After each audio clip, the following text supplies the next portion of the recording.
Okay, good morning to all of you. Dear ladies and gentlemen, esteemed guests and valued participants, I warmly welcome each one of you for today's webinar. I am Dr. Pradeep Golani from Gyan Ganga Institute of Technology and Sciences. We have come together virtually to explore and discuss the webinar as entitled 26th SPSR International Webinar on Community Connect, Entrepreneurial Concept to Make Money, Wind Blowing for West to East.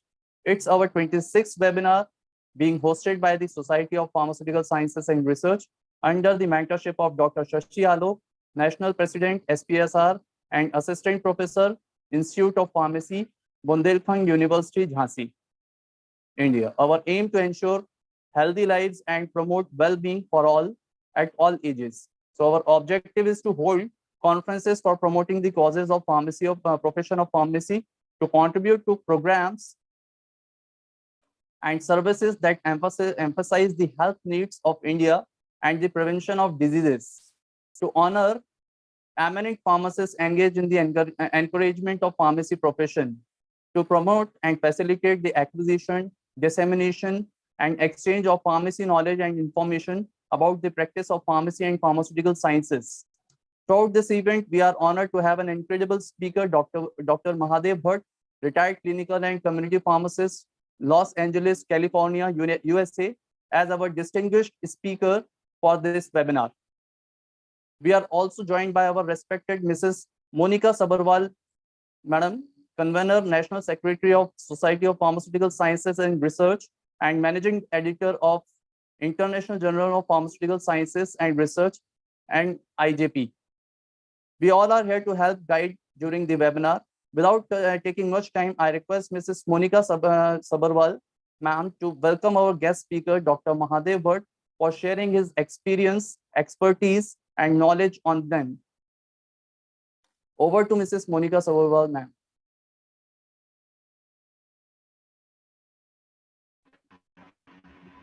Thank you, Dr. Pradeep. Hello, ma'am. Very good morning to all. Myself, Monica Sabharwal, the National Secretary, SPSR. It is my absolute pleasure to welcome you all to the 26th SPSR International Webinar. This webinar series has always been a platform for the thought-provoking discussions, innovative ideas, and a meeting place for the mind from around the globe.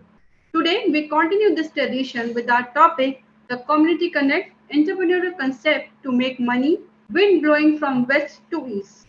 In the era of the rapid globalization and the digital transformation, it is crucial to understand how entrepreneurial concepts can be leveraged to create a sustainable income streams, especially in the context of economic wins. To this discussion aim to shed a light group. We are incredibly honored to have Dr. Mahadev Bhatt with us. He is a retired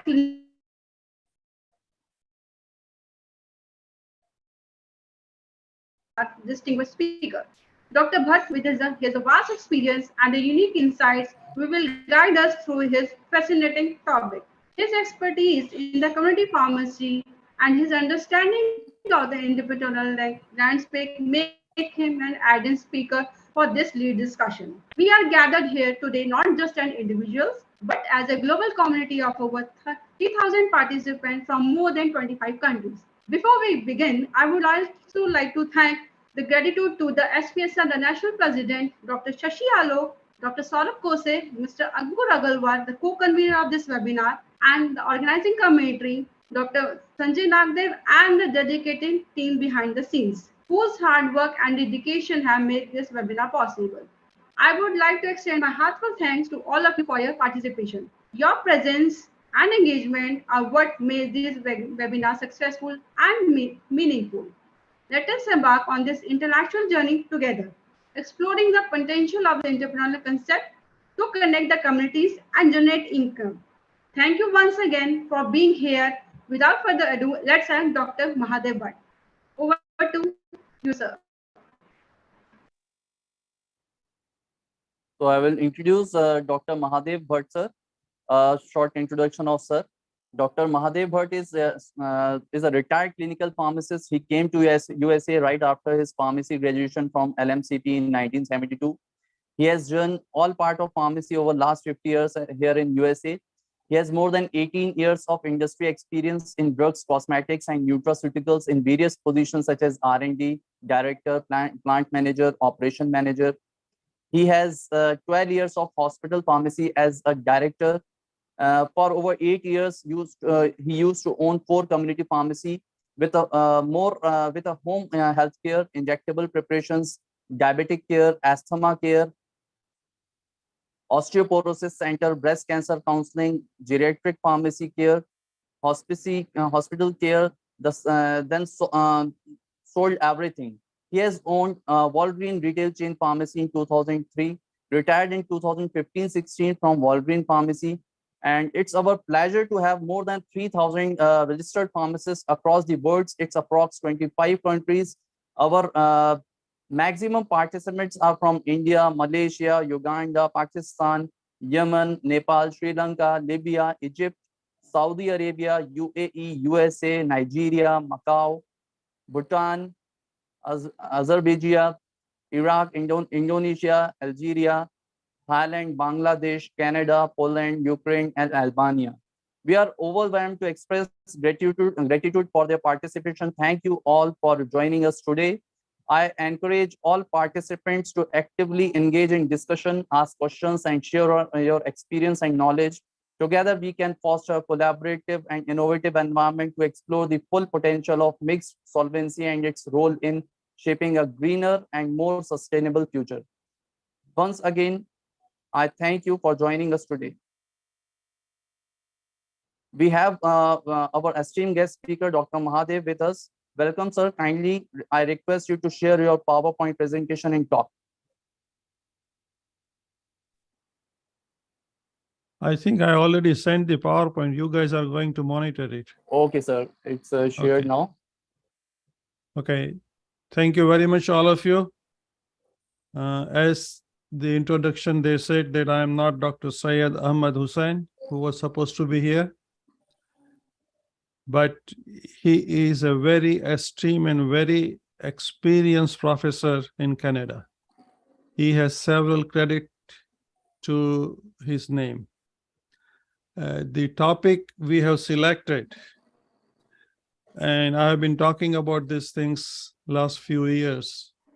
Generally, I do community connect with my counterpart in India. His name is Dr. Anantanayak Nagappa, and I think he is retired now. And, he's from Manipal. He does one part and I do the other part. And yesterday evening, I got a phone call from Dr. Shashi Alok that can you plug in? And it is tomorrow. And he said that he got my name through Dr. Saurabh. Yeah, Saurabh has done a lot of good things for the pharmacy industry and the pharmacy as a whole. And I like him. I do listen to his lectures, and he's always on the go. So, and I think what I know right now that he's celebrating his birthday, last couple of days. So happy birthday to him. And let's start with the topic. In the beginning, I like to salute all the Indian teachers to make India the pharmacy hub of the world. But at the same time, let me tell you, and I'm sure that you all are PhD and professors and academicians, so I don't have to guide anybody. That is the aftermarket products. We are making tremendous amount of generics, and in America, it is used almost 40%. And we make good products. And I must thank you that you all teachers have created such a vast workforce of Indian pharmacists. Why do I call entrepreneurial concept to make money? You can invent a drug, or you can research a drug, or you can, if you are in a chemistry, you can take a molecule and then you can clip it. There can be 10 different kinds of NSID, and everybody can sell one they would like. But I will come on that a little bit later. But this medication needs to be taken to the consumer. Unfortunately, I have never worked in India, but I have been to India several times. And the way I understand the medications are being dispensed, there is a chance to make a lot of money. The reason being that you all are researchers, so you know that if there is no data, you can't do much with it. What you do, you have to write. Then you can analyze it, or you can compare with something, research. Somebody has found out, you are trying to replicate it, and whatever you replicate, somebody should do the replication of that and see that how far you have done it right. But till the person doesn't take the medication, it's not going to help. The reason you invent a good product, so people can get better. But pharmacy is a business. It's like a tailor-made thing. During my talk, I will take 1 or 2 molecules and I will explain to you that what difference does it make. And the reason I wrote down the wind blowing from this side to that side, because all the chain pharmacies here, like CVS and Walgreens, when they hire people, they tell you that go and look at the Indian guy who has got a community pharmacy in the city and do the business the way he does it. Because we Indians, we do know how to do things with that little extra care. Can you move the slide, please?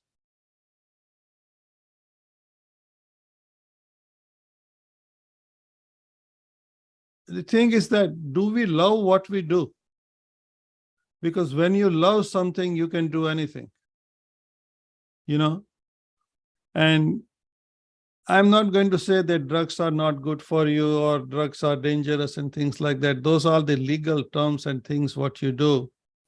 And that's what it says in all the legal books, and every country, it has got the same definition, But there is a misuse of medication, and the people who sell illicit drugs, they are known as the drug pushers. I consider myself as a legal drug pusher because I tell them a little bit more than will make their life more comfortable. In my personal opinion, medicine is like your mother. Everybody needs them.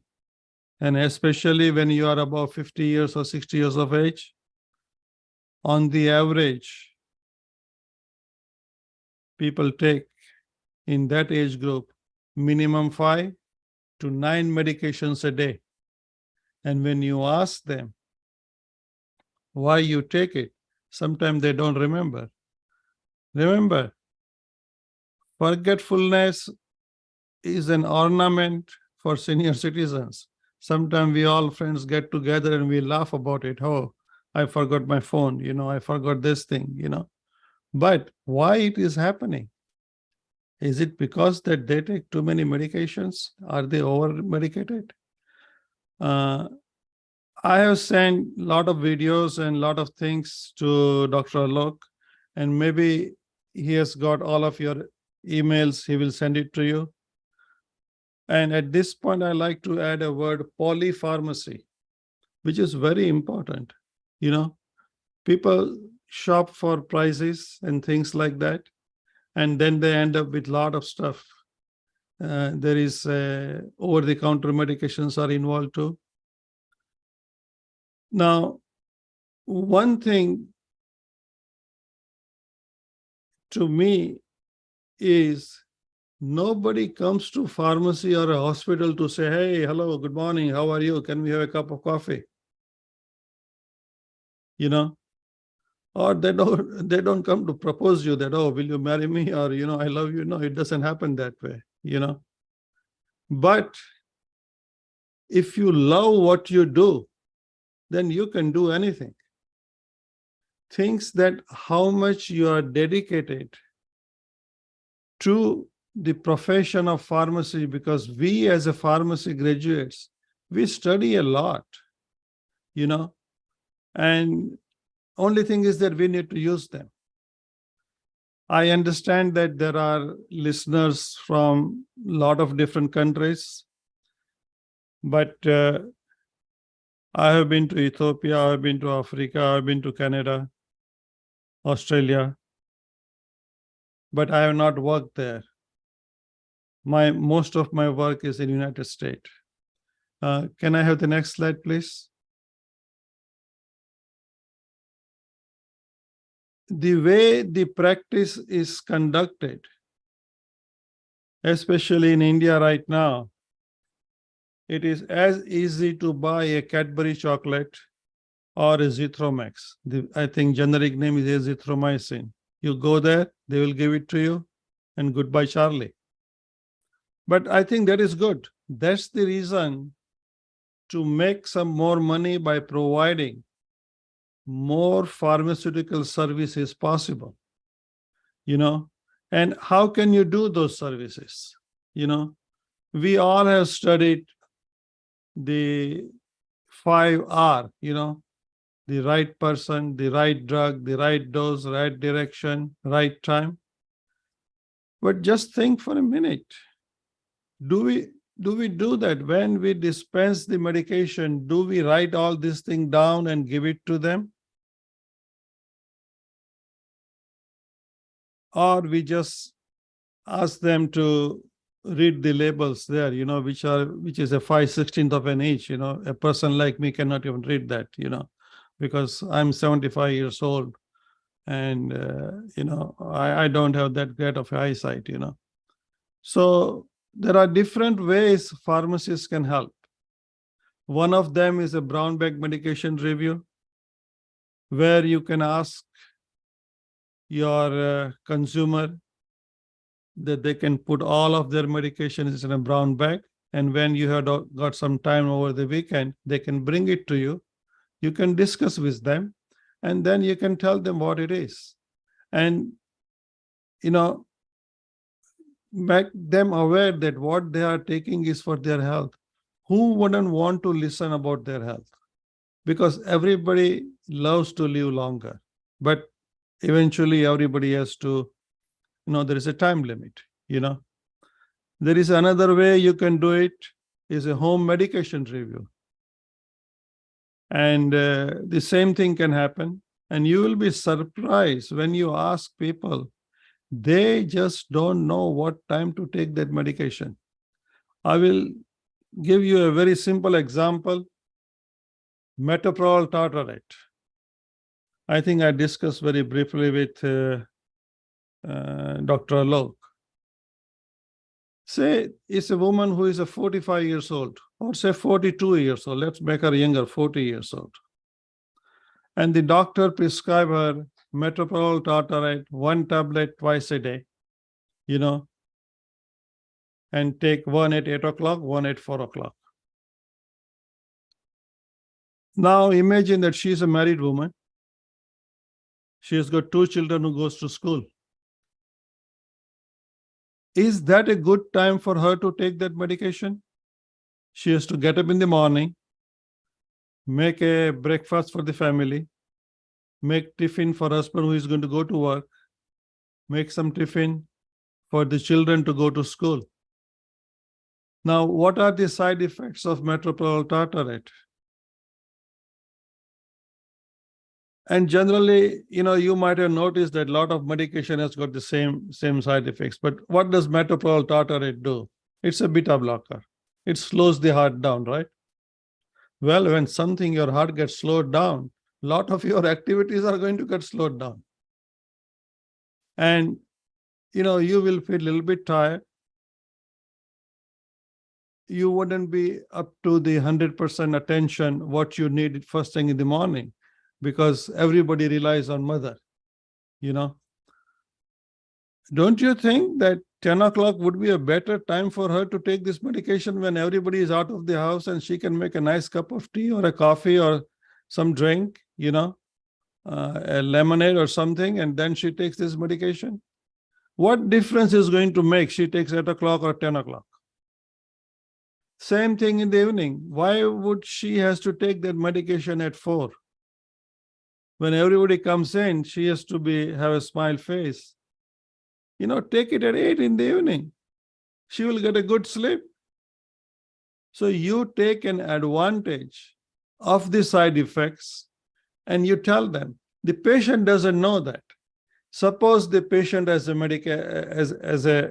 a prescriptions and they follow doctor direction very precisely. But wouldn't it be nicer that you customize the direction of every medication? And it is possible. You have studied this thing, There is another part that we are responsible for. All the people who did the research and development and they invented the drug and they did the clinical trials and they did so forth and so on.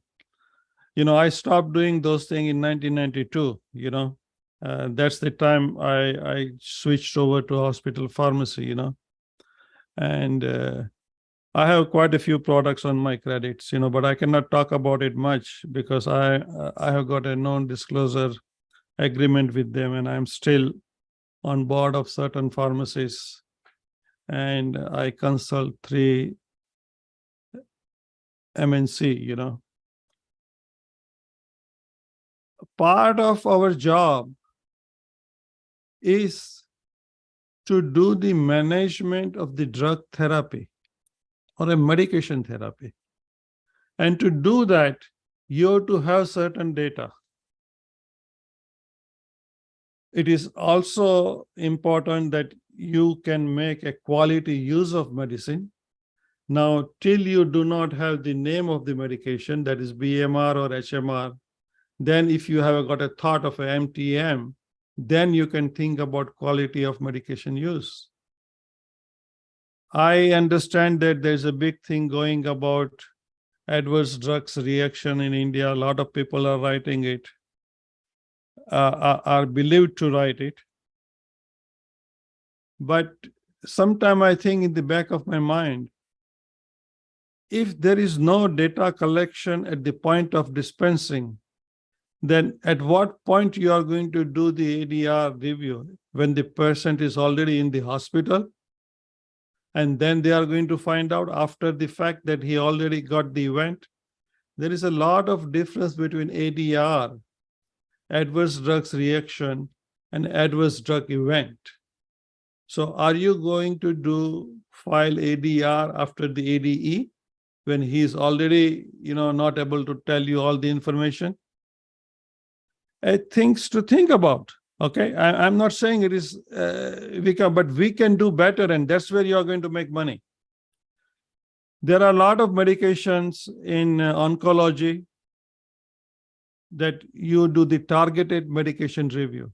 Same way, you can do a lot of disease management. I wouldn't call it a disease. I don't like that word. I want to be more positive. Generally, the terminology I use is the health condition. Diabetes is a health condition. Blood pressure is a health condition. Show me a single person who can live without blood pressure. But that condition needs to be maintained. It is better to be positive and talk to somebody so he can understand you better. People say, I got a low blood pressure, I got a high blood pressure. Yeah, everybody has a blood pressure. Don't worry about it, but we are going to help you to maintain the blood pressure in a way that your quality of life can improve. And out of all these things, which I like maximum, number one, why do people come to you, or why do you go to a people? Because they are sick, right? Do it with empathy, care for somebody, here, and I am quite sure in Canada also they do that, because Dharmesh, I have a lot of friends there. Australia also they are doing it. If suppose somebody picked up a blood pressure medication today, wouldn't you want to know within 3 days that what are they doing? Is it helping them or is it not helping them? It is sure going to bring their blood pressure down. But when it comes down, how do they feel about it? Maybe doctor gave them the wrong dose. Maybe they need a little bit lower dose, but who is going to ask them? If a person who dispenses doesn't ask them, that who is going to ask them? Till they go to the hospital or till they fall down, So, and 5G is coming to India. So a lot of things is going to be automated call, like here, the Walgreens makes the call to the patients, whenever they have got a new medication, and we do ask them if it is a health condition medication they are taking. And tell you the truth, we love people who are above 50 and who take health condition medications, because that makes us make money. They will be taking 5 or 6 medication. They'll be coming every month. We love to remind them. We love to ask them why did not take it. We love to give them the medication profile when they go to their doctors. We cater them because they are our bread and butter. But if that is not happening, then that's where I said it's an entrepreneurial thing. Can I have the next slide, please?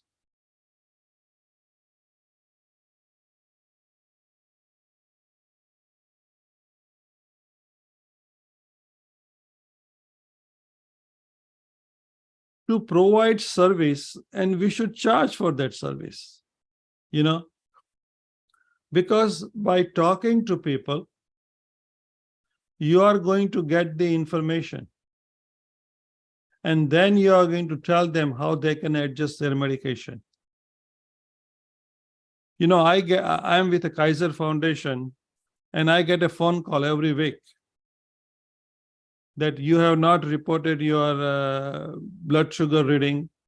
Did you forgot to synchronize with the app? Because they have got an app where I can bring my smartphone next to the blood pressure unit, and it will transfer the things inside that, and that will go to a diabetic counselor to the doctor's office.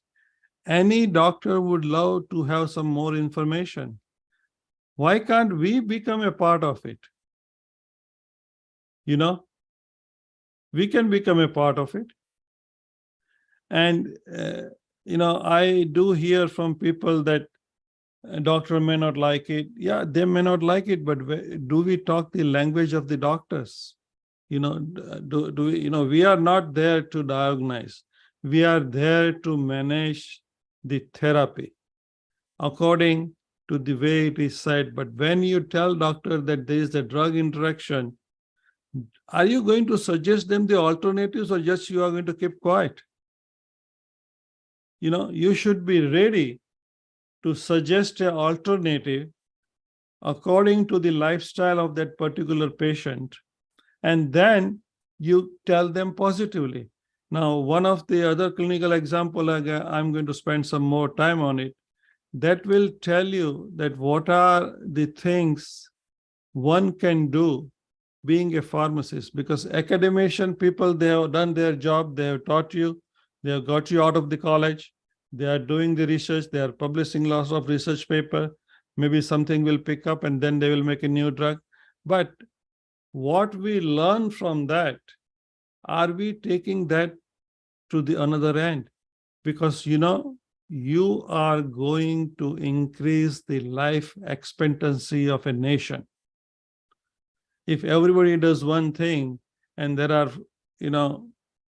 10 people does it, it becomes 10 times. And I have been told that there are 4,000 colleges in India, pharmacy colleges. So there are at least 40,000 academicians, say each college has got 10 people. And so imagine that if each college has got 40,000 people and each one has got 10 students, how many students we are producing every year? So teachers have done their part, but are we taking it further away to the consumer, where if you don't take the things, you don't get better, And by providing the information to the doctor, you are establishing a better link so the patient can be treated nicely. And this service in Canada, in Australia, in the United States, you get paid for it.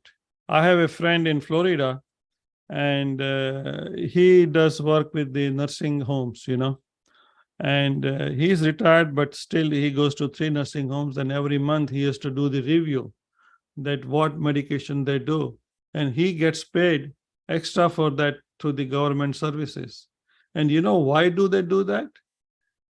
Because of a polypharmacy or a over medication, lot of things can get mixed up and the money can go to waste. People can fall down. And 98% of the people, at least in America, they die because of a fall. Because once you fall down at the age of 80 or 75 or say 93, there are a lot of other complications. Go and talk to some, what do they call it? Orthopedic surgeon. 90% of the hip fractures are in the senior citizen things. And maybe you may be able to avoid it, because if you go and visit them, it can help. Can I have the next slide, please?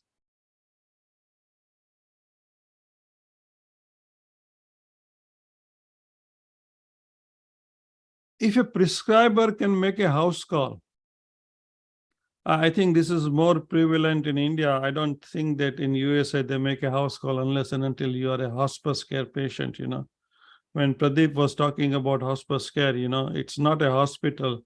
Hospice care is the end of life treatment things where pharmacy also play the part. I had that center, and I used to invite the caretakers to once, every 2 weeks, to ask them that what can we do to make their life easier for their patients, and what medications they are taking and what we can do.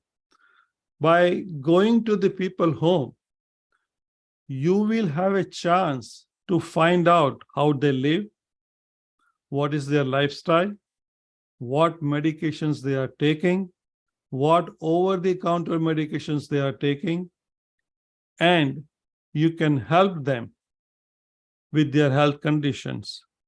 To name the health condition, I said blood pressure, anticoagulation therapy, hyperlipidemia, seizures, asthma, osteoporosis. These are your targeted community. If you see a patient like that, because they must be taking at least more than 5 medications a day, and you find that out, then you go with it. And you can advise them. Imagine, and you can do it the way it is suitable to you. When I take that clinical example, I have given the example of a blood pressure, free blood pressure check, and how did that thing happen, But suppose you charge 500 rupees a family. I'm not saying even an individual. You visit them twice a month. You look at all of their medications. Mostly you are going to find a lot of expired medication because people don't like to throw away the medicines. It can be a proton pump inhibitors, or it can be a Pepsid, or it can be a milk of magnesia, or it can be any cream or things like that. And you will be also surprised that doctor writes the prescription. If he has written 30 tablets, patient may not take 30 tablets. because it is being sold in a strip. So they go with a prescription. It's a blood pressure medication. They say, oh, give us 10 strip. We will check it out. How does it work or not? So he is going to check it out. The guy doesn't have any knowledge about pharmacy. He has not studied that. And then he stops taking it because he was feeling dizzy for the first few days. He says, no, I will go to another doctor. Now, when you look statistically, no blood pressure medication can stabilize for 30 days. Only after 30 days, it will start showing you the effect. On the very first 3 days, yeah, it will lower the blood pressure, but you have lived with a blood pressure of 200. So your body is used to stay with a high blood pressure. Now that 200 comes down to 150, body cannot handle it. It has to get adjusted to it. And imagine that suppose you are taking a lisinopril, and I haven't yet seen any person who, well, there are few people I have seen, I should be more careful what I say. Everybody or most of them do get a dry hacking cough. It has to do with the renin and things like that, kidney things and all. And so can we change the blood medication for them? Or can we recommend doctor what other medication will be good according to their lifestyle?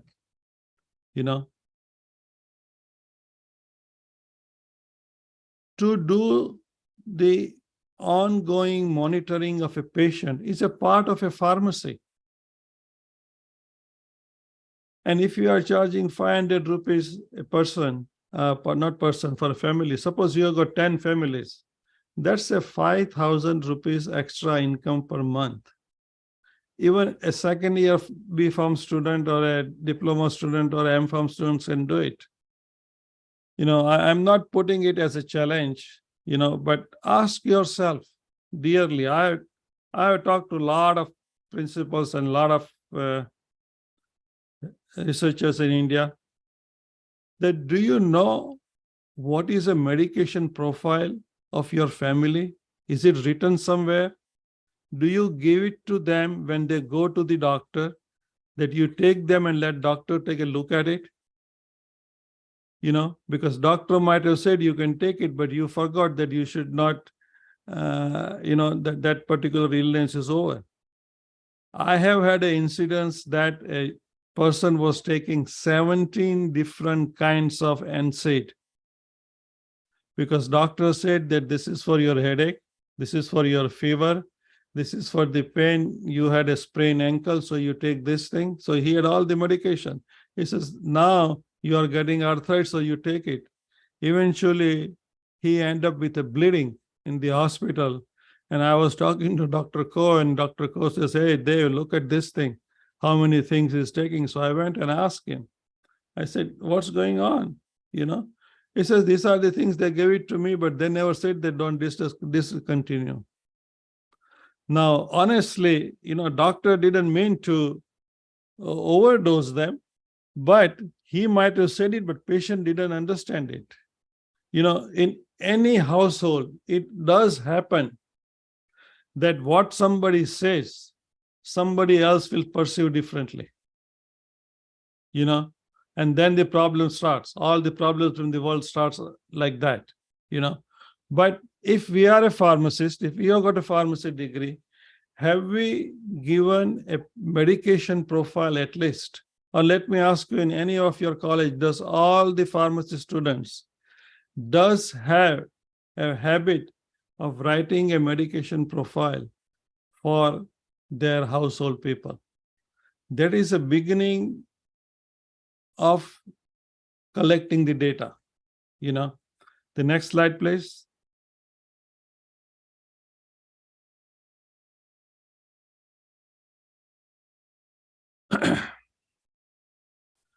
This is an example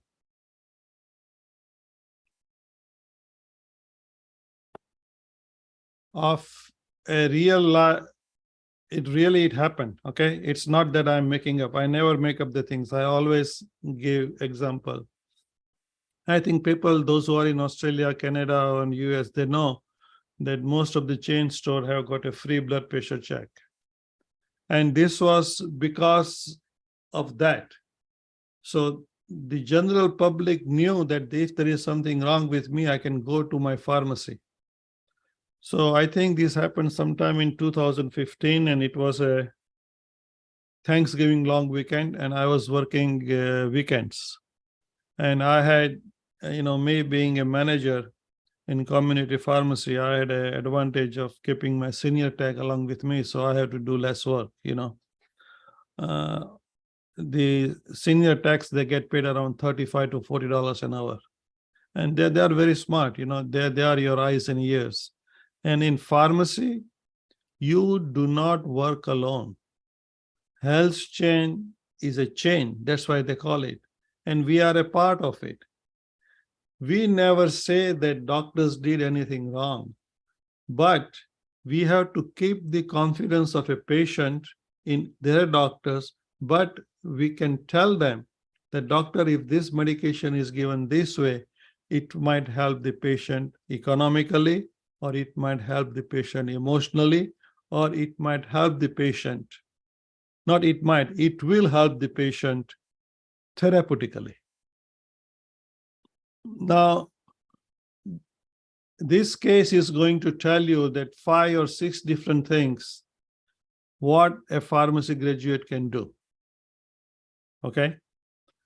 So it was in the afternoon around 3 o'clock, if I'm not wrong, and we closed pharmacy around 5. I think on Sunday we close at 5, Saturday we close at 6. So 2 girls are walking. One is around 14 years old, which is very highly agitated.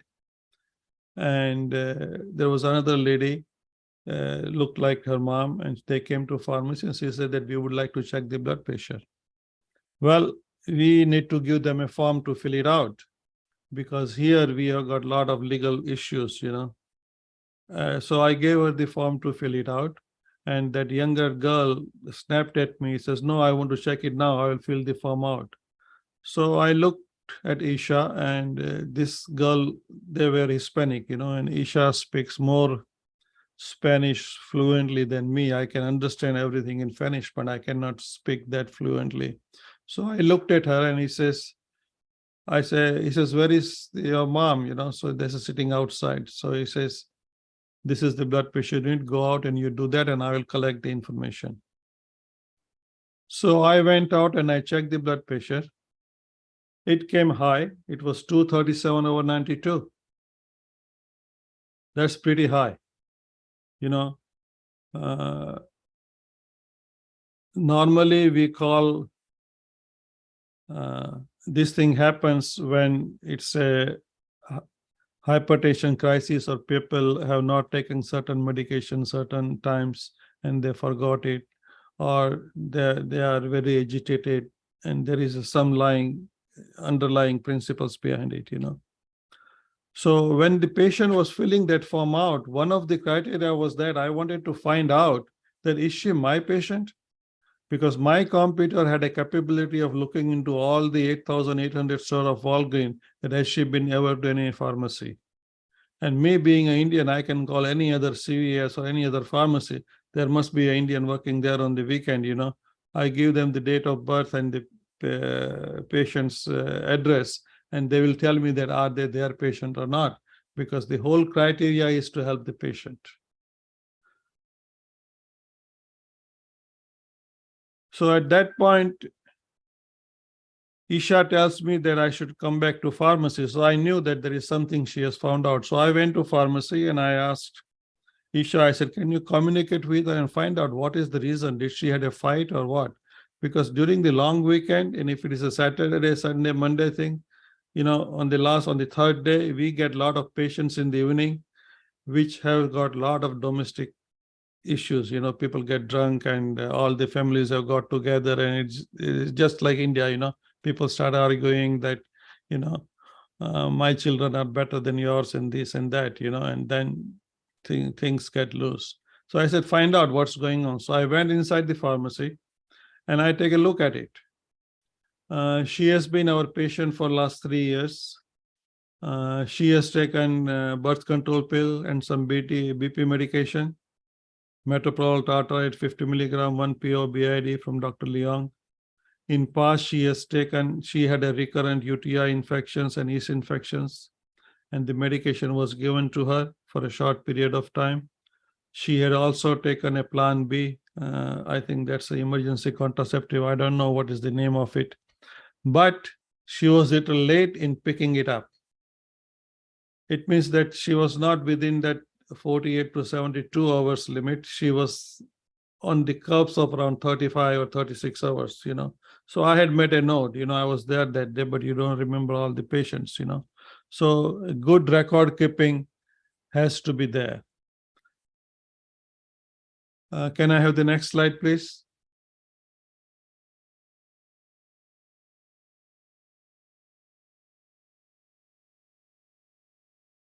So when Isha was talking, I had offered her that Isha, go and pick up a coconut drink, 16 ounce, coconut water, and give it to her so you can break the ice, so let her feel comfortable and find out what is happening. So that girl is drinking the coconut water and she's talking to Isha, and then all of a sudden Isha returns to the pharmacy and she was smiling. So I was smiling here too because I knew what was going on here. Then she says, Uncle Dev, she has not taken last 3 doses of the medication because it was a long weekend. It was a family get together and she was very busy cooking. And then the argument broke down and, the sister-in-law and all. And he says, then her blood pressure went down. So the daughter brought her here. I said, that's very good, And so now I have my answers. That patient has not taken a beta blocker. That's why the blood pressure is going on. Patient is agitated. And what I was trying to do is to put some volume into her body. So if she decides to go and void her bladder, I might get a lower value of the blood pressure, So I came out. The girl looked a little bit quieter than what she had come in. The red flashness on her cheeks had come down. And, I said, would you like to go to restroom? And do that. So the little girl took the mom to the restroom. And she came back. At that point, I asked her through her nostril 10 times. And I said, if you can do it 3 times or 5 times, I will give you another coconut water to take home. I was just trying to make her feel comfortable. And I said, why don't you breathe in through one nostril and take it out to the other one? And if you do that exercise, it will help you to relax more. She did around 5 times. I checked her blood pressure. It was 157/82. I have never seen that kind of a drop in any patient during my hospital career or during my community pharmacy career. I think somebody needed to talk to that girl where you make them feel important and you listen to them instead of you telling them what to do. And that's what people were doing at home.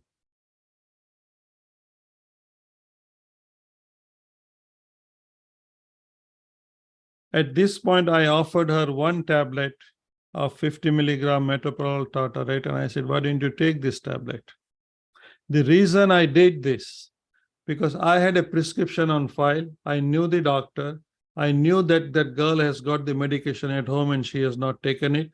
She is my patient. I would have given if she was not anybody else's patient too, because once you get the information, you have to document it.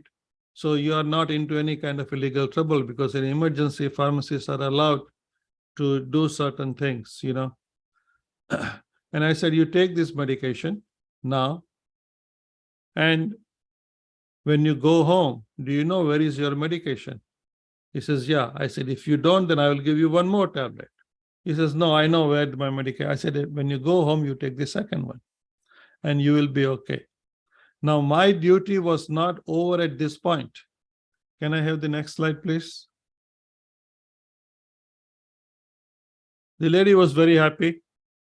The next day was, I think, Monday. I was not working at the pharmacy that day, or it was a Tuesday. I don't remember right now exactly, but next day I was not working. She bought a very large cake and gave it to the pharmacy staff. They called me at home and I said, well, keep it in the lunchroom and let the whole store enjoy it, you know. Now, before I left home on that day, I wrote an email to the doctor. And I told them that this is what has happened to your patient. He was here, and you let them know everything in a military time, that she reached the pharmacy at 1500 hours. At 15:10, I did this thing. 15:20, I did this thing. Then at 15:30, I did this thing, you know. And then we have sent the patient home, you know, by giving one medication in the pharmacy, and we have asked them to see you. But at this point, doctor, I would like to recommend that this is the patient who can help, or you can help him.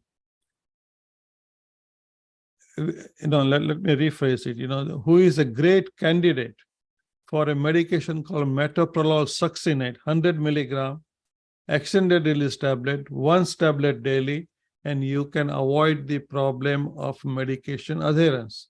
Thank you so much. And I sent the email to them. While I was not at the pharmacy, other day, they tell me that Dr. Leong stopped by the pharmacy and they thanked the pharmacy that it was a great suggestion and thank you for taking care of my patients.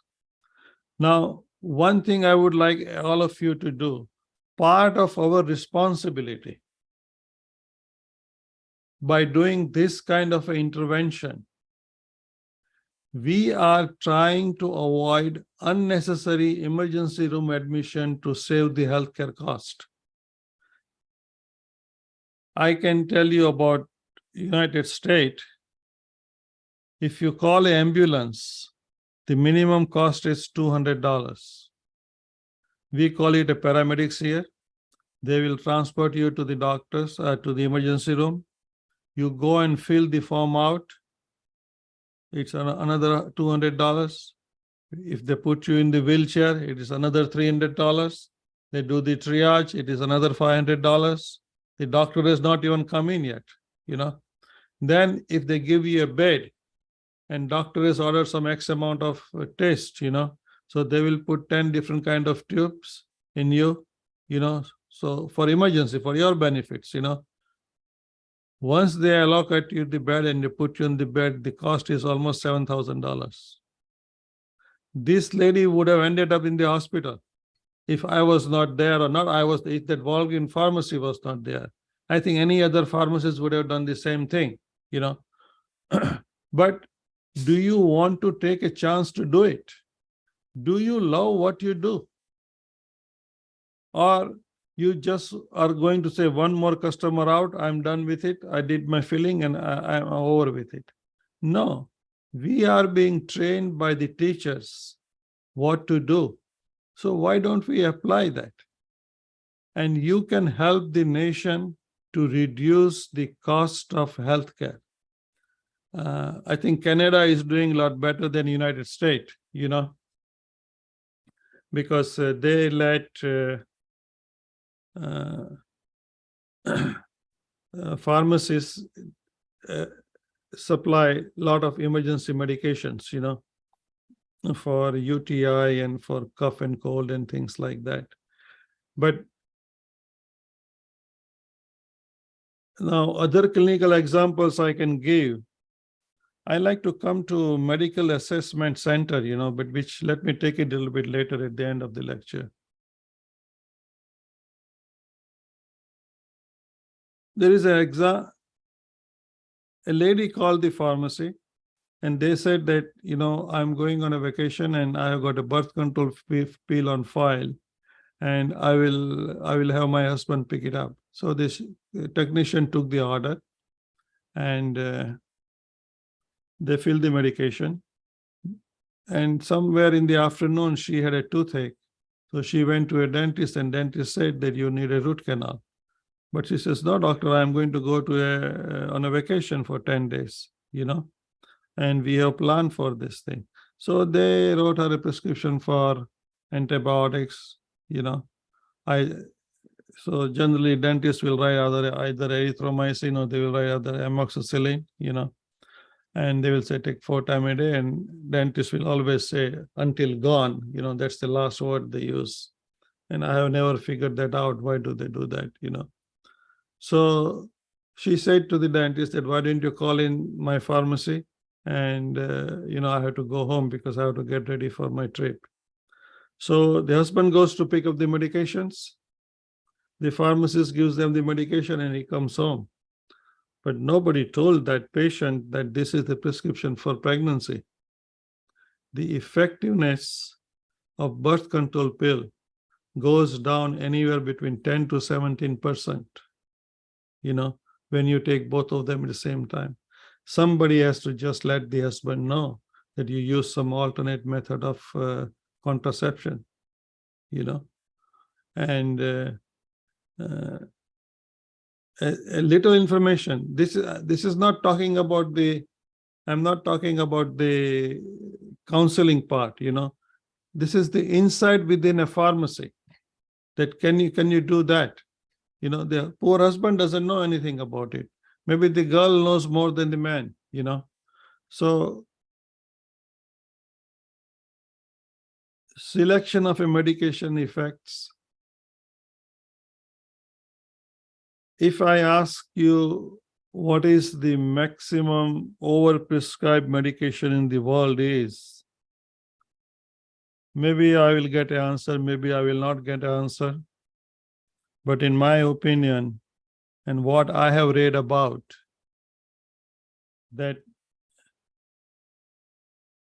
hyperlipidemia medications are the most prescribed medication in the world. Atorvastatin, simvastatin, pravastatin,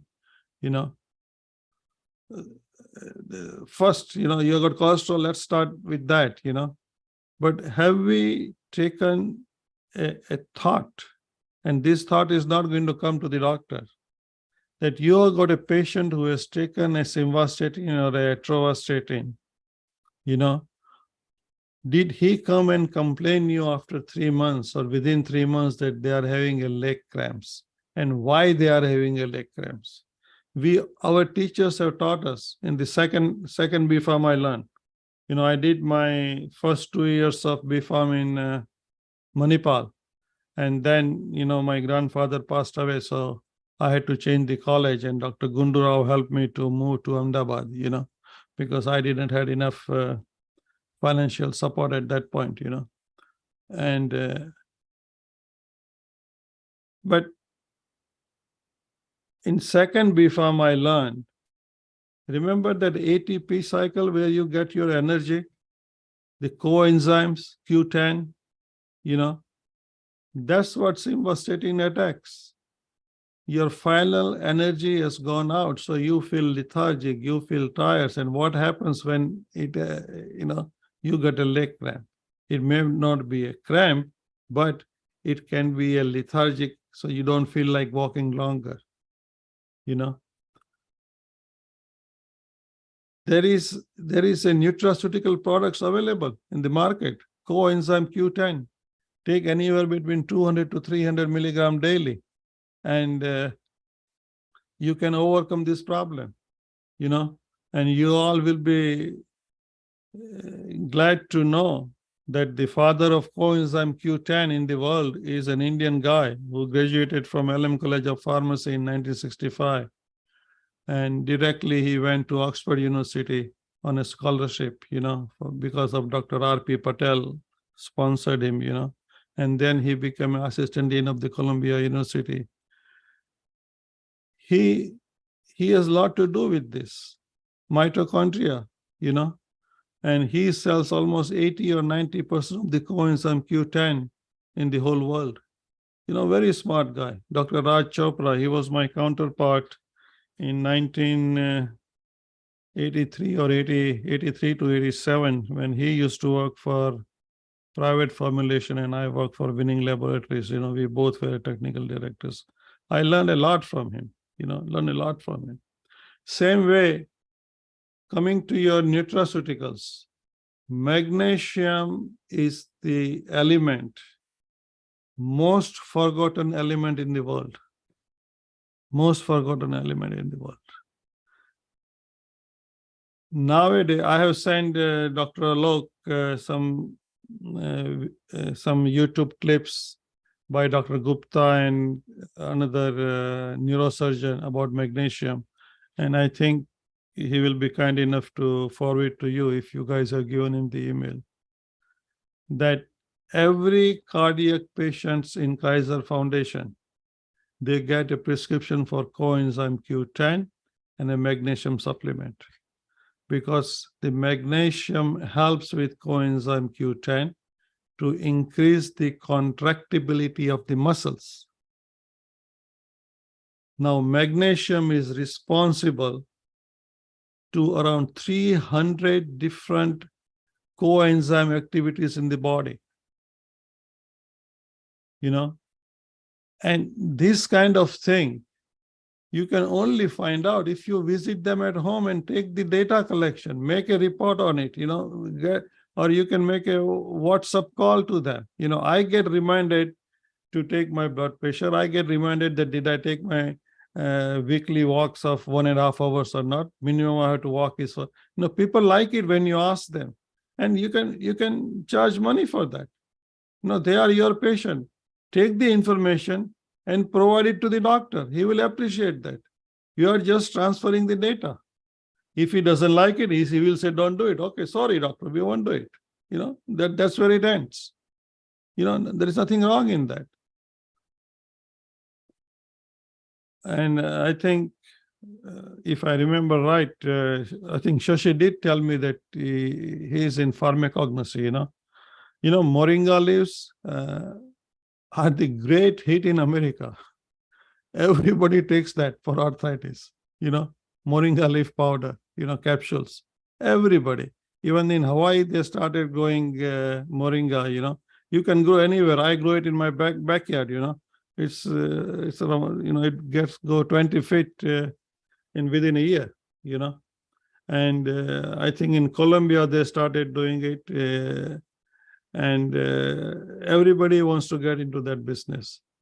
And if you are a pharmacist, in India, it is very easy. You've got whole Ayurveda there, you can recommend few things. Very good thing is a Trifla tablet. The whole science of Ayurveda is based on Vata, Kapha, and Pitta.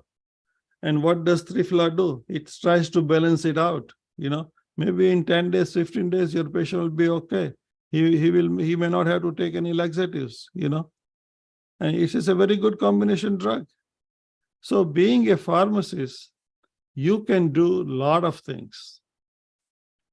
When you are prescribing antibiotics, probiotics is the name of the game, because antibiotics doesn't know that which organisms in the intestine they are going to kill, the bad one or the good one.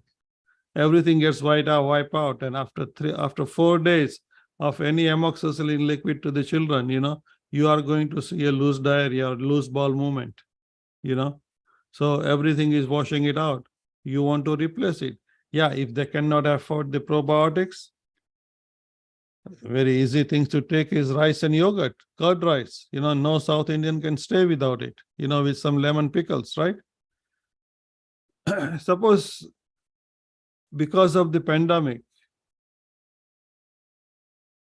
a lot of steroids have been prescribed, a lot of antibiotics has been prescribed. But wouldn't you be a little bit concerned if there is a prescription comes into your pharmacy with a 10 milligram of dexamethasone, 4 times a day for 2 days, and then 3 times a day for 2 days, and then 2 times a day, and then wouldn't you even think for a second that why this is being done? Why are they suppressing the immunity so much? Is the patient going for some kind of a test? Does she have certain things, or is it a cancer patient? What it is? Hold their hand, talk to them. You may not be able to do that in your pharmacy, But if you visit them at home and you offer your services to take care of them in the management of the drug, therapy, family will love it because they don't have the training for that. Your doctor would love it that his patient is going to get better, So these are the things to talk about and think about. The next slide, please. Very great thing happened in India right now. And, like G20 meeting, they served millet. And there's a person in India by the name Dr. Khader Wali, who is known as a millet man of India. And, these millet products, you can create a time-release product in the stomach. Eating 100 grams of rice will release around 75 grams of carbohydrate. And the uptake of that carbohydrate to become a sugar in the blood is around 30 to 40 minutes. On the average, human being has got anywhere between 5 to 7 liters of blood. The glucose carrying capacity of blood is 5 grams per liter. That 100 grams of rice, how much glucose is going to be there in the blood? Now, when you eat with millet, actually it's a Sridhanya millet, which has got the outer shell. The carbohydrate to fiber ratio is around 10 or less than 10. I think there are 5 different kinds, and you use them. It takes around 1.5 hours to 2 hours to get into the bloodstream.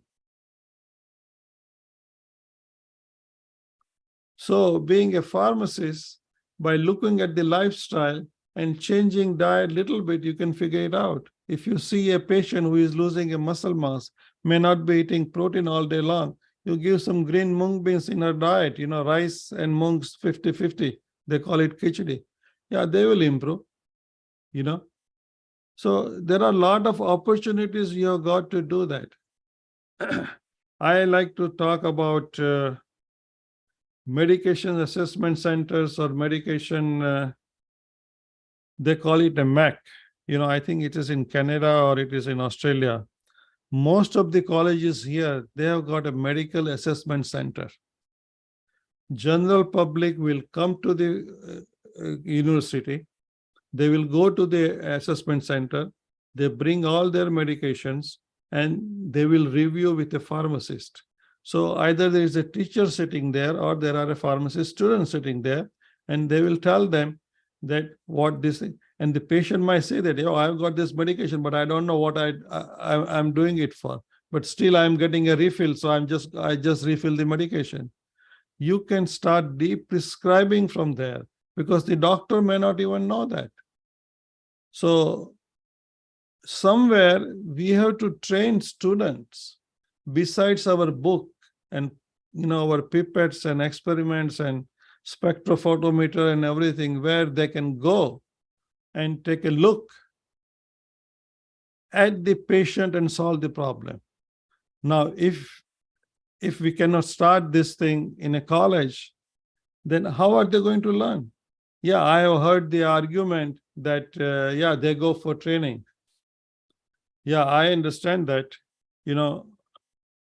they go for the training, but what they are going to tell them?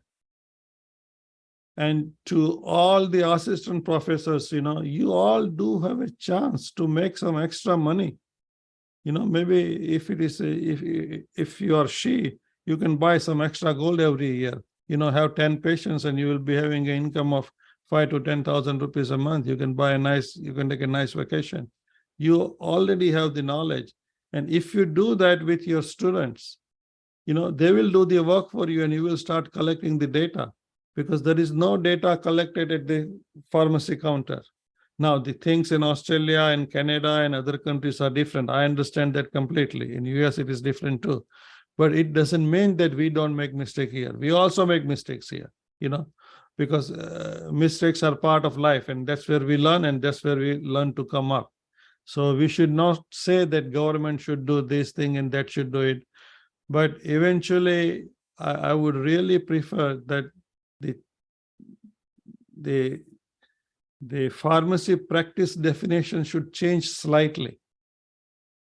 Pharmacy practice definition is also should include what we do with the final consumer and how we can help them, and move with that.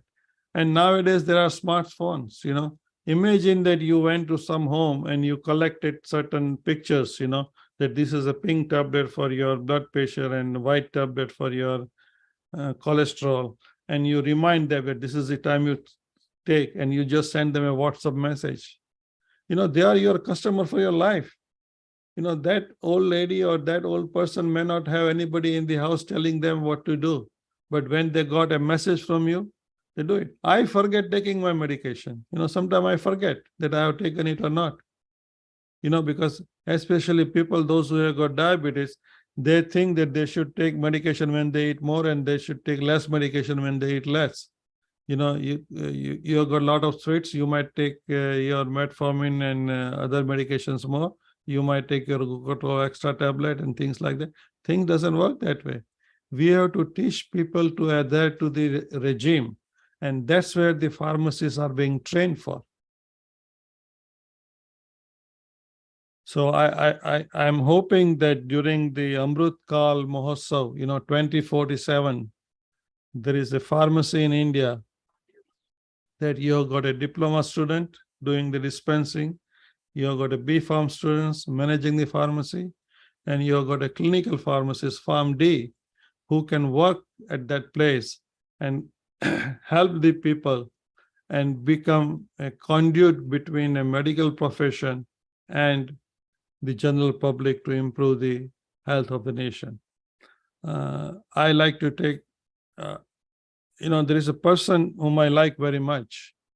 I met him, I think, in 2000 or 2001 when I came to India. His name is Raj Vaidya. He has got a pharmacy in Goa, Panji. The name of the pharmacy is the Hindu Pharmacy.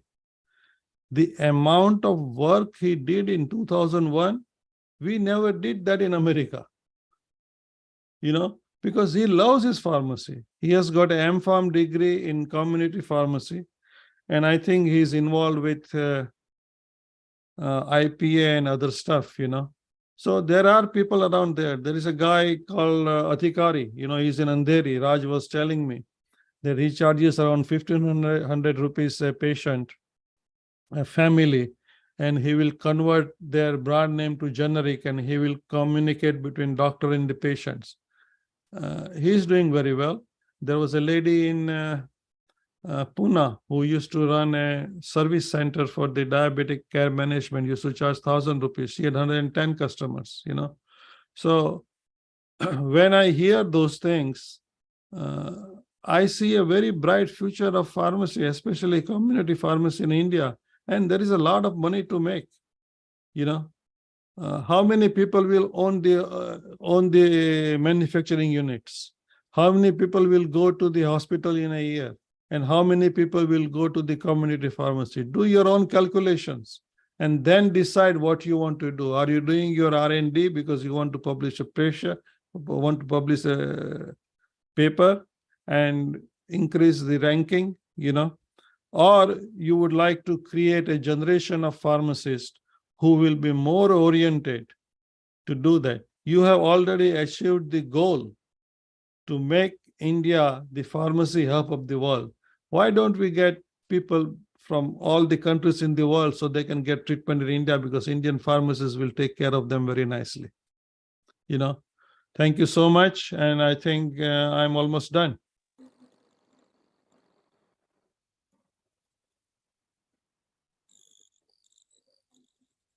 Thank you so much, sir, for sharing your valuable insights about the community connect, how we can connect with the community and make them aware about the drugs, medicines. It's not the job of the doctor only to write the medication and suggest the patient. We can also play a big role because we have the knowledge of the drugs, deep knowledge of drugs. And thank you for sharing your valuable lifetime knowledge about the community connections and how we can make it a entrepreneurial concept to make money. So there is one question from one participant that can pharmacists charge the consultation fees for advising the patient as the doctors do? But don't compare yourself with a doctor, because you do not have any knowledge of diagnosis. Okay, so get that thing out of your mind. You are there to manage the therapy. Now, I think Dr. Ananta Nayak used to tell me, that you got a 2015 laws in India where you are allowed to charge the fee, yeah, sure. But I showed you the way how you can go to the home and do that. But not that I am telling you now, so you give me 50 rupees now. No, it is going to be a continuous thing. Let me tell you, if you are a pharmacist, if you are an assistant professor or an associate, do you know the medication profile of your family? Have you gone? Do you put your hand on your heart? Charity begins. I know, charity begins from home, but somewhere this process needs to be started. Yeah, you can charge. There's nothing wrong in it. We get paid. Din Bandhu was telling me the other day that when he goes to home healthcare, for the first time the review, he gets $145. Next time he gets $85. Then he gets $45. He says, I go to 3 nursing homes and there are 110 patients in each nursing home. He says, I've got income just coming. I just have to work very little, But what you are doing is not that you are earning money, but you are avoiding the healthcare cost of the nation. Right. Because you will be de-prescribing it, because they may not need it. Right, sir. So go with the idea that how you can benefit your students, not that I can charge or not. Right. And there is another thing, that clinic. Why do you want to call it a clinic? Call it a pharmacy service. No, but the doctors get patient. No, that competition has to go. And never, ever say that doctor is wrong, because if you want to live in a water, you cannot fight with a crocodile. Right, sir. Right? From the age-old thing, doctors are the prescribers and we are the dispenser. But in between that, we have found a lot of other things that what service are lacking. So that's where we have to find our niche. And we go there. There is a guy by the name Dr. Ajit Singh, he has got a CliniMed services. He found his niche, that colleges are there, this thing is there are M.Pharm students going, but I can give them a certificate and I can train them what to do. So find your niche. There is a thing is already open. But right, do you want to do that? Or do you want your 50,000 rupees a salary as an assistant professor? And fine, I'm very happy with that. No, you want minimum 1 lakh rupees a month. Every pharmacy students in India is capable of making 1 lakh rupees a month. Right, that should be it. In Ahmedabad, there is a college called LD Engineering College and there is LMCP. LD Engineering College, on their placement, their payment is between 15 to 20 lakhs a year. And LMCP only, maybe 1/4 of a mile, they can hardly get 3 to 4 lakhs rupees a year. Or 6 lakhs, I would say. But why? Have you shown that thing? And talk the language of a doctor. Don't say that there's a drug interaction. I was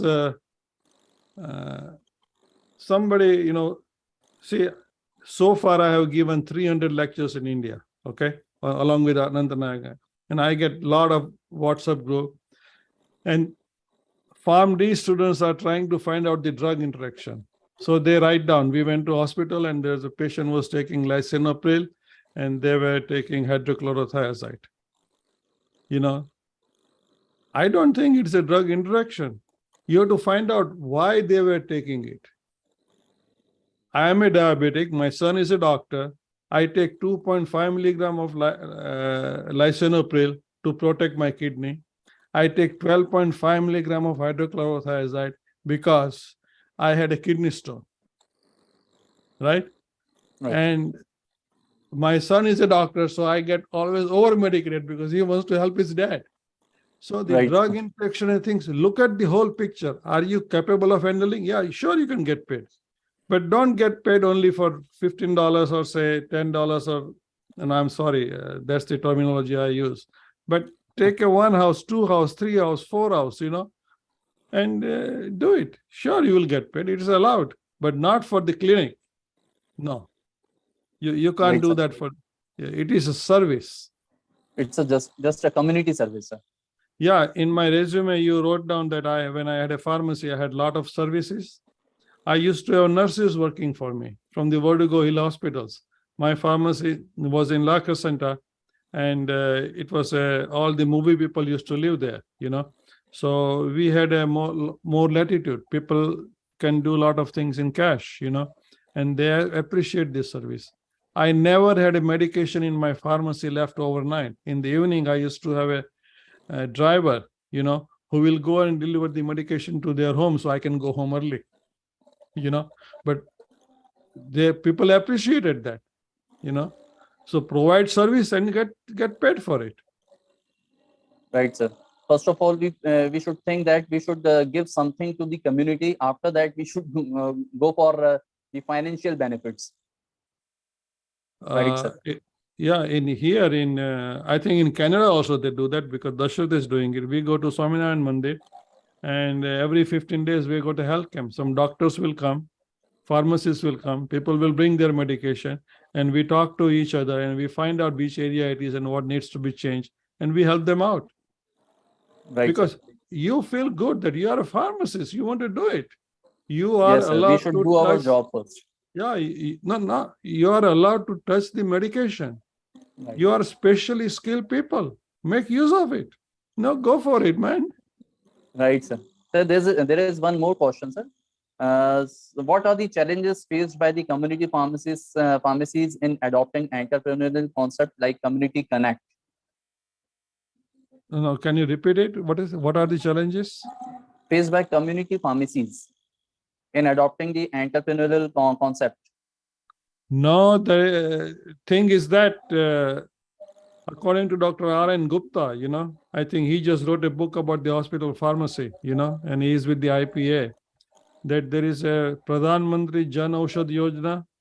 Right. Government gives you 7 lakhs rupees and they give you 20% when you sell all the generics, Right, you for free, you can do the community pharmacy, and I was listening to your health minister, Mansukh Bhai Mandavia. He's from my town, So there was a Smita Prakash podcast and he was on that.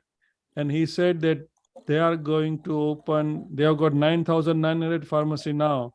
And each pharmacy is selling 5 lakhs rupees of medication a month.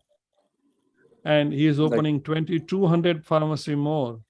And during the 14th August, Narendra Modi announced that he is going to have 25,000 generic pharmacy in India.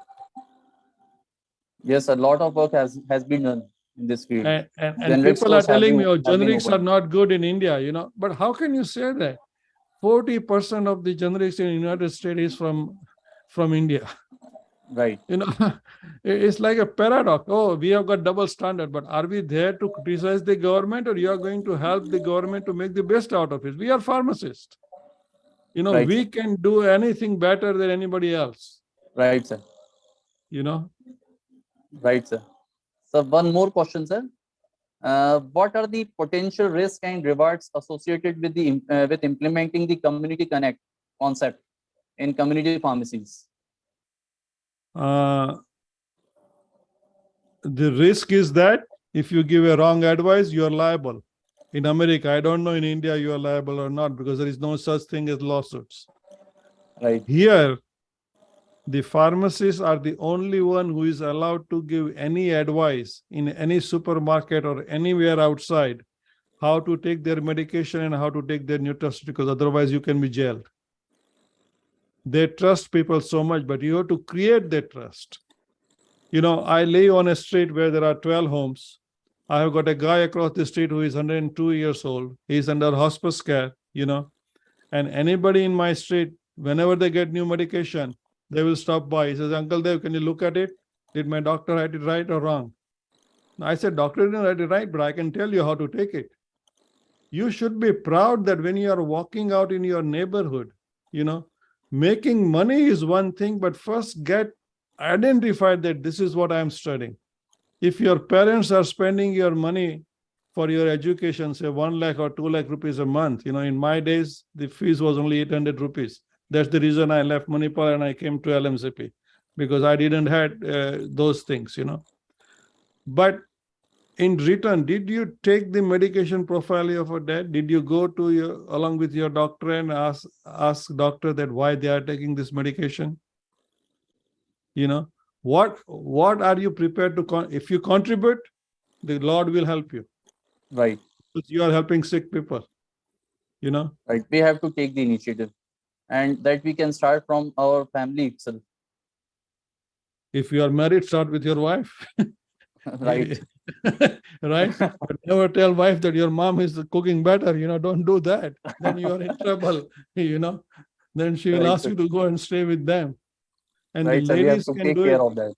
Ladies can do it better than boys because they have got that sixth sense. See, when you go to their house, they should feel that somebody nice has come and they say, hello, uncle, kaise ho, kya baat hai? Hi, auntie, how are you? Can I do this thing for you? Can I take your blood pressure? और आपकी पीली वाली गोली ये लो या आपकी ये गोली इधर लो अगर आपको कोई क्वेश्चन है तो मुझे पूछ लो जरा प्रेम से बात करो तो पैसा निकलेगा अगर प्रेम से बात नहीं किया तो पैसा नहीं निकलेगा यार ये सबसे अच्छा एंटरप्रेन्योरल कॉन्सेप्ट बताया सर आपने सबसे पहले आप कनेक्ट कीजिए आप हेल्प कीजिए उसके बाद आप फाइनेंशियल प्रॉफिट्स का सोचिए right sir and there is a lot of money 25,000 pharmacies government is going to open by in the next 5 years and he does it whatever he says what if he says something from the rate 40 he is going to do it right sir so one and last question sir yeah go ahead what are the future trends do you foresee in the application of entrepreneurial concepts like community connect and community pharmacies? I see a home health care where patient doesn't get better in a hospital. They like their home environment, So to decrease the cost of the hospitalization, if somebody is taking care of them at home, then the patient will live longer. By doing I won't call it disease management. I don't like the word disease, it's a health condition, the diabetes, hyperlipidemia, things. If you go and talk to somebody, twice a month and you adjust their medication, yeah, it is going to help. You are going to create a more healthy society. But these are the functions of a pharmacy. You cannot do everything in a retail store, okay? Because at 4 o'clock in the evening, when everybody comes to take medications, there are a lot of things. You don't have time to do it. You are just dishing it out. But to collect the data, if you go home, and like say Microsoft classroom app, where you can have the attendance and mark sheet. You can have things like that, and you can put all your patients' name there, and automatically you can remind them. Somebody has to just figure it out. So this is going to go more and I tell you, we have to work together. Generally I don't even give a talk on weekends, because that's the time my grandchildren comes. Alokji called and he says, I understood. I didn't question him. I thought somebody said, I looked at the site and I thought that Dr. Syed was going to talk and he got canceled. So I got the opportunity. But I love pharmacy, so I wanted to do it. And I got a chance to meet so many nice people today. Right? And we are fortunate enough to have you in the webinar and gained a lot of knowledge from you. I talked to my grandchildren. I said, well, I got this class. He says, what are you going to do? I said, well, I'm going to thank them and tell them, and thank you for letting me have an afternoon nap so I can stay awake in the evening. So thank you, guys. I had a nice 2.5 hour nap, Sir, okay. Thank you so much, sir. So to conclude the webinar, we would like to express our gratitude and heartfelt gratitude to our esteemed guest, Dr. Mahadev Bhatt, sir, participants and guests for joining us today. Your active engagement and insightful contributions have made this event truly enriching and valuable. I would like to thank Dr. Shashi Alok, sir, and Mrs. Monica Sabarwal, ma'am, National Convener, SPSR. Once again, thank you all for your valuable contributions, and we hope to see you in future webinars as we continue to explore innovative solutions for a better world. Wishing you all success in your endeavors and have a great day. Thank you so much, sir. Thank you so much. Namaskar. Namaskar. Namaskar, sir. Namaskar. Make a lot of money. Okay. You're right, sir. Thank you. Thank you. Okay. Bye.